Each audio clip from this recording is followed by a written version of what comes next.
Okay, so you're ambitious but lazy. You've got the big dreams. You know exactly what your life is supposed to look like. You can properly see it. And then you look at what you actually did today, and it's nothing. Again. And the worst part isn't even that. The worst part is you know what you're supposed to be doing. You could tell me right now, step by step, no thinking. You just don't do it. So look, I'm not going to give you the usual stuff. Delete Instagram, wake up at 5, be more disciplined. You've heard all of it. It didn't work. And there's a reason it didn't work that nobody's told you. One more thing before we start, keep this in the back of your head. For some of you, not all of you, some of you, the answer at the end of this video isn't going to be a better system. It's going to be that you should quit the thing. Drop it. And that'll be the healthiest thing you've done in years. I'll tell you how to know which one you are. Not yet, though. If I tell you now, you'll get the wrong answer. All right, let's just be honest about the situation. Sunday night, around 9. Something switches on and you open your notes and you write the whole thing out. Gym in the morning, no phone before 12, 2 hours a night on the project. And you mean it. That's the thing people get wrong about you. You're not lying when you write that list. Monday, you do about 60% of it. Tuesday, 40. By Thursday, you couldn't even tell me which app it's in. You got, what, 9 tabs open right now? 20? One of them's a course you paid for and opened twice. There's a conversation with an AI somewhere where you asked it, dead serious, whether you should go back to school, and you never even read the answer. There's a book on your shelf with a bookmark about 1/3 of the way in. So you liked it. You were actually enjoying it. You just stopped one day and never went back. And there's a message you've been meaning to send for about 11 days. And then at night, it comes for you. 1 in the morning, you're lying there going through the whole list. Everything you said you'd do, everything you did instead. And you know, not think, know that you're capable of more than this. So you tell yourself tomorrow's different. And tomorrow, you grab your phone before your feet are even on the floor. Same day again. That's the loop. Sunday plan, Monday effort, Wednesday, it falls apart. Friday, you feel like garbage. Sunday plan. Some of you have made the exact same New Year's resolution 6 times, 6 separate Januaries, and meant it every single time. Now, here's the thing. You call this laziness. And I need you to stop because it's wrong and it's the reason nothing's worked. If you were actually lazy, you'd be happy. Think about it. Genuinely lazy people are fine. They're comfortable. They're not lying awake at 1 in the morning hating themselves. They sleep great. You don't. That guilt you carry around all day, that's not laziness. Lazy doesn't feel like anything. That's ambition. It's just stuck. So what's actually going on is this. You're not one person. You're 2. And they're in a room together, and they do not agree. One of them's got the plan, sets the goals, sees the future, knows that if you work now, in 5 years, you got a life. That part of you is real. Stop assuming it's fake. The other one is way, way older. It doesn't understand 5 years. It's got one job and one rule. Save energy, avoid pain, keep you alive today. And when you sit down to do something hard, that older one doesn't see progress. It sees energy about to get burned and a real chance of failing in public. So it hits the brakes, makes you restless, makes you sleepy, makes you suddenly, urgently need to check something on your phone. That's not weakness. That's a defense system doing exactly what it was built to do. It's just protecting you from the wrong thing. So say it properly. You're not a lazy person. Lazy is something you've been doing. One of those is who you are. The other one's a pattern. And patterns got built. Anything that got built can come apart. Right, first thing. And this one's going to sting a bit. Go back to Sunday night. 40 minutes of planning, and it felt incredible. Honestly, better than most of the actual work you've done this year felt. That's not a coincidence. That's the whole problem. When you sit there and picture it, the finished thing, the body, you walking into the room, your brain doesn't fully separate imagining it from doing it. It pays you, not the whole amount, but enough that the pressure goes away. And that pressure was the only thing that was ever going to make you get up. And quick thing about dopamine, because everyone gets this wrong. Dopamine isn't the happy chemical. It's the do that again chemical. It's how your brain marks which behaviors to repeat. So every time you avoid the work and scroll instead, the stress goes away, dopamine shows up, and your brain files it. Okay, that worked. Do that again tomorrow. You've been training yourself for years, very consistently. There's an old story about a young samurai who wanted to be the best swordsman in the country. He talked about it constantly, read about famous battles, knew exactly which weapons he'd learn and in what order. Most ambitious guy in the village, easily. He never trained. And the horrible bit, every time he described the plan out loud, his brain gave him a little hit, like he'd done something. The talking wasn't neutral. The talking was spending it.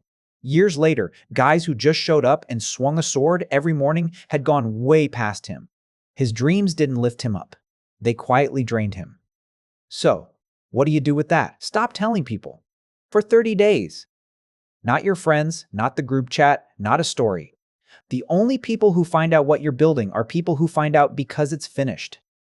And if you catch yourself planning for more than 10 minutes, stop. You're not planning anymore. You're spending 10 minutes. Then the smallest possible action, same sitting. The plan doesn't get to be the event. Second thing, and this one goes against basically everything you've been told, so stay with me. Everyone says visualize it. Get clear on the dream. Vision board. Picture on the wall. See yourself already there. For people like us, that's backwards. It's not neutral. It's actively making it worse. Here's why. There's a version of you in your head, disciplined, in shape, running the business, on top of everything. And then there's the version that actually exists. Woke up late, ignored the work, 6 hours on the phone. The distance between those two people is where all of your pain lives. That's the whole thing. So every time you make the imaginary version bigger, sharper, more perfect, you're not motivating yourself. You're stretching the gap. You're turning up the exact thing that makes you feel terrible. And it gets worse, because the bigger you make that dream, the more you pile onto it, until it's not a goal anymore. It's the only thing that could ever make you happy. And now starting is terrifying, because if you try and it's bad, you didn't fail at a project. You failed at the one thing. So you don't start. You plan more. Planning's the only move that feels like progress and can't be judged. That's why the most ambitious people you know are so often the most stuck, not in spite of the dream. Because of it. 2 things you can do. 1. Stop measuring from the top. Measure from where you started. Right now, you check every day against the finished version, and every day you lose. Turn it around. How far are you from day 1? Same climb. Completely different feeling. One version makes you want to keep going. The other makes you want to lie down. 2. Stop running towards the dream. Start running away from what you can't stand. The beach body has never once got anybody off a sofa. But being out of breath on one flight of stairs will. Being the guy who's been working on something for 3 years will. Sitting in this exact chair in 5 years will. Wanting the good thing is weak fuel. Not wanting to stay here is strong fuel. Use the strong one. Hey, stop for a second. Not the video. Stop nodding. Because right now this feels productive, doesn't it? It's interesting. You agree. You might even save it and send it to someone. That's the exact thing I just described to you. This is paying you out like it's work. Small hit, and you haven't done anything. Watching this can be the disease. It's the sneakiest version of it, because at least when you're playing a game, you know you're wasting time. This feels like progress. So, deal for the rest of the video. Everything from here has one action on it. When this ends, you close it, and you do one, not all of them. 1. Third thing. Most practical one. Something sitting still. Stays. Sitting still. Something moving keeps moving. That's just true about objects, and it turns out it's true about you. The hard part of anything is going from 0 to 1, not doing the work, starting the work. And how hard that is has almost nothing to do with the task and almost everything to do with how big you've made it in your head. Write the chapter. That's a wall. Open the document. That's nothing. So the whole game is making the first move so small, your brain doesn't even bother stopping you. And I don't mean small. Everyone says small. Nobody means it. I mean stupid. So small that saying it out loud makes you feel a bit embarrassed. Your workout isn't an hour at the gym. It's putting your shoes on.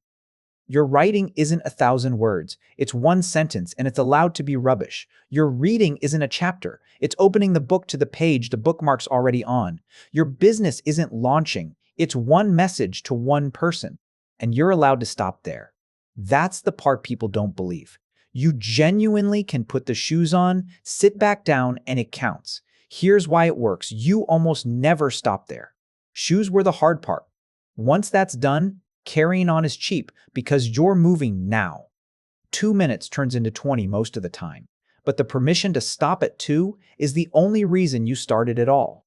Take the pressure off and the whole thing collapses. Leave it on and you'll be back here next Sunday with a fresh list. So pick your one thing. Then shrink the daily version until it's almost funny. That's the habit now. Not the impressive one, the funny one. Fourth thing, and this one's going to feel wrong. You think the guilt is helping. You think lying there at night feeling terrible about the wasted day is at least proof you still care, and maybe tomorrow it'll push you. It's doing the opposite, and there's a mechanism. It's not just a nice thing to say. When you beat yourself up, you're producing stress.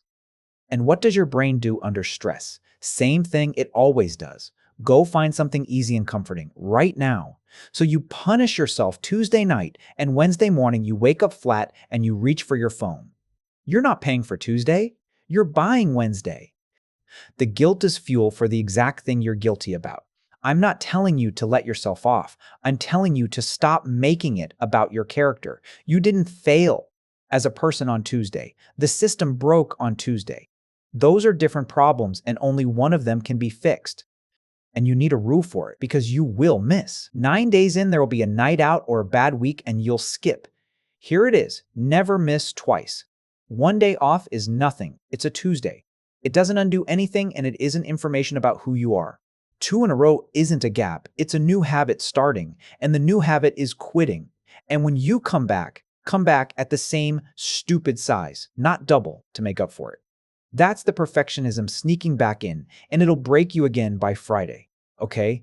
The thing from the start, because there's something nobody says, and I think some of you need it more than everything else in this video. Some of you don't have a system problem. Think about the actual specific thing you've been failing to start, not goals in general.